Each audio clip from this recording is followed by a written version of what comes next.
Hi, welcome to my video journal. Today is May 10th, 2020. I've been in self-isolation for almost 2 months. Woo! It's been a long time. Anyway, today's topic is marriage. Why or why not? My partner and I have been discussing the idea of getting married. Possibly. When we are able to finally, hold a wedding with both of our families. I've been at my parents' home and he's been by himself. I suspect a part of this newfound interest in marriage is that he's tired of being in the house alone, but it's sweet. So I'm trying to figure out if I want to get married. It seems like a simple question. Do I love my partner? If yes, then of course, get married. I know so many people who get divorced or worse, are stuck in a miserable relationship. I believe our marriage would be good. Our relationship is great. But I imagine most people who get married start off believing that their relationship will succeed where others have failed. I'm not naive enough to think that we're something special. I asked a bunch of people for advice, and I got some conflicting answers. My parents said, marriage is wonderful, but a lot of work. My one friend said, don't do it. That's it. That's all she said. Don't do it. That really freaked me out. My neighbor, who's about 75, she told me that I had to get married if I wanted kids. If I didn't want kids, then it didn't matter, which is an interesting take. I don't know if I want kids.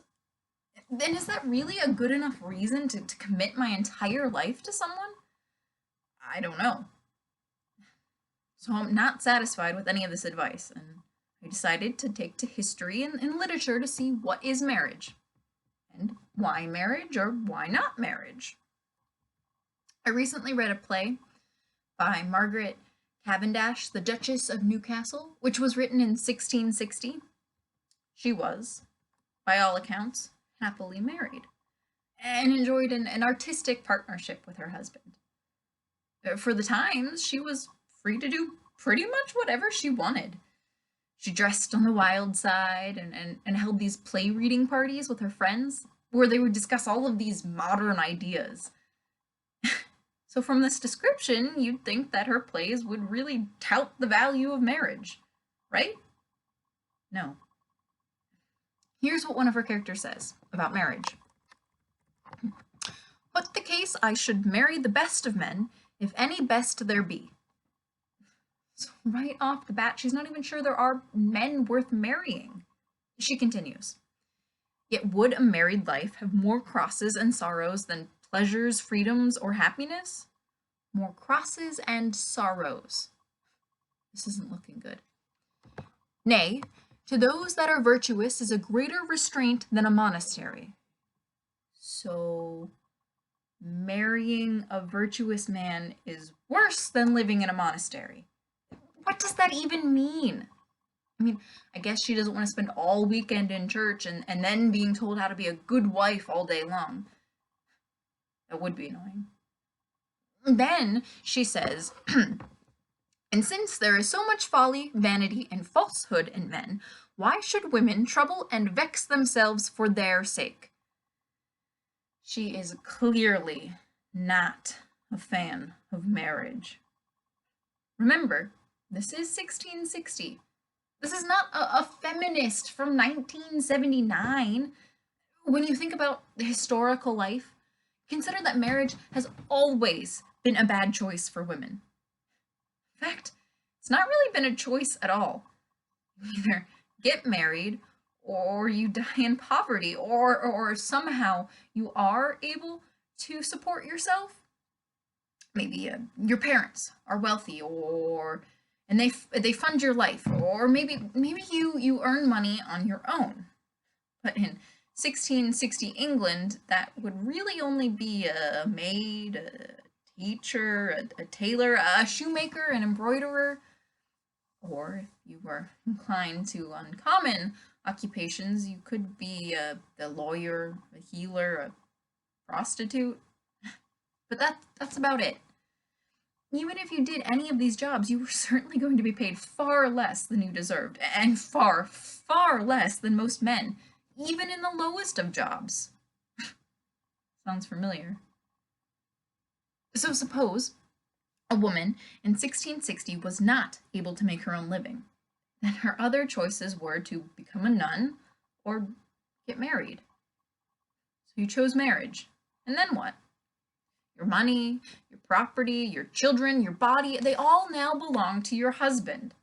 If he wants to spend all of the money, he can. If he wants to have a mistress and move her into the house, he can. If he wants to lock you in the closet, he can.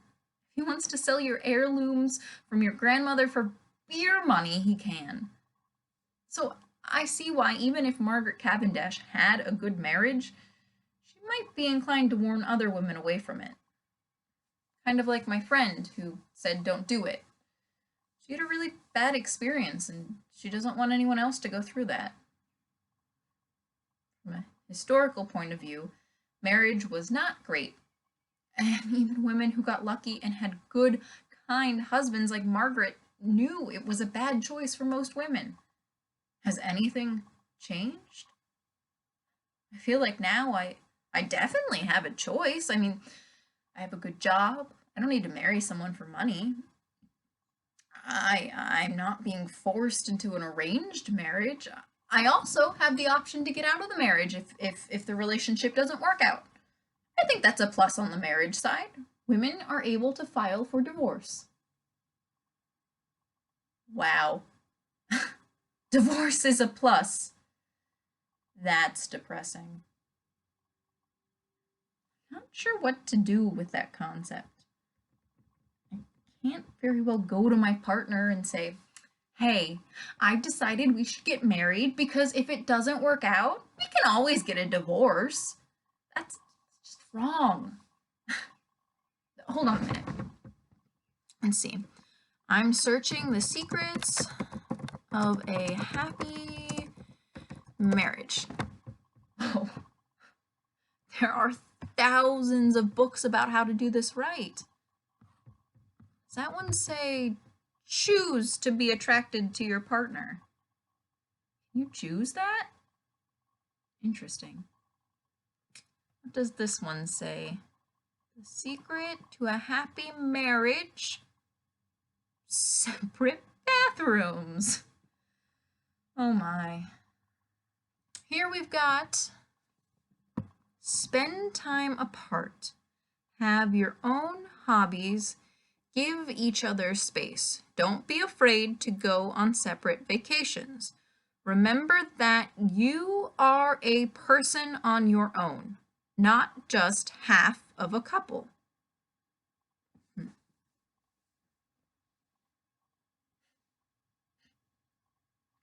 Most of the modern advice about marriage seems to be stay the hell away from the other person. 1660 till now, that's the best anyone has come up with. From don't get married if you don't have to if you are married, don't spend too much time together. Does not speak well for marriage, does it? Well. Okay then, that gives me a lot to think about. I look forward to your thoughtful comments and advice, and also, how do we feel about a wedding party on Zoom? Yes? No? I'm leaning towards no.